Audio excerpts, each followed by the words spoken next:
বর্তমানে বাংলাদেশের ফুটবলকে ঘিরে যে আলোচনাটি চলছে তা মূলত প্রবাসী ফুটবলারদের নিয়ে। ইংল্যান্ডে জন্ম নেয়া হামজা চৌধুরী এখন আলোচনার কেন্দ্রবিন্দু।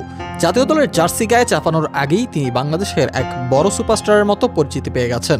ইংলিশ প্রিমিয়ার লিগে লেস্টার সিটির হয়ে FA কাপ জয়ী এই ফুটবলারের আগমন ফুটবলের নতুন দিগন্ত উন্মোচন করছে। 2013 সালে জামাল ভুঁইয়াকে দিয়ে শুরু হলেও পরবর্তীতে আরও অনেক প্রবাসী ফুটবলার এই পথে হাঁটেন। তবে হামজার মতো একজন ফুটবলার বাংলাদেশ জাতীয় দলের জন্য এক নতুন সম্ভাবনা তৈরি করেছে।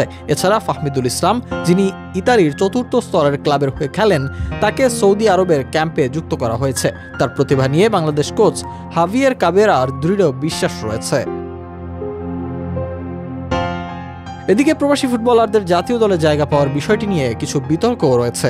সাবেক ফুটবলার এবং কোচ আলফাজ আহমেদ জানান, প্রবাসী ফুটবলারদের এভাবে জাতীয় দলে স্থান দেওয়া বাংলাদেশ ফুটবলের জন্য দীর্ঘমেয়াদী উন্নতি আছে কিনা তা নিয়ে ভাবতে হবে। তার মতে, দেশের ভিতর থেকে ফুটবল উন্নয়নের পথ খুঁজে না পেলে প্রবাসীদের আশা দেশের ফুটবলারকেও আরও নিচে নামিয়ে দিবে।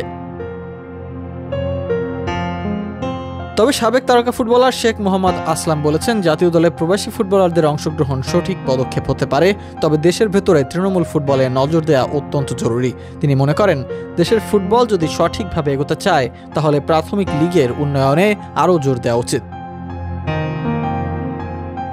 তবে দেশের ফুটবলের ভবিষ্যৎ কি হবে আমাদের প্রবাসী ফুটবলারদের নিয়ে এই আলোচনার পরিপ্রেক্ষিতে ফুটবল সংশ্লিষ্টরা বলছেন, সময়ের সঙ্গে সঙ্গে আরও কিছু সিদ্ধান্ত নিতে হবে যেন ফুটবল একটি শক্তিশালী ভিতের ওপর দাঁড়িয়ে থাকতে পারে।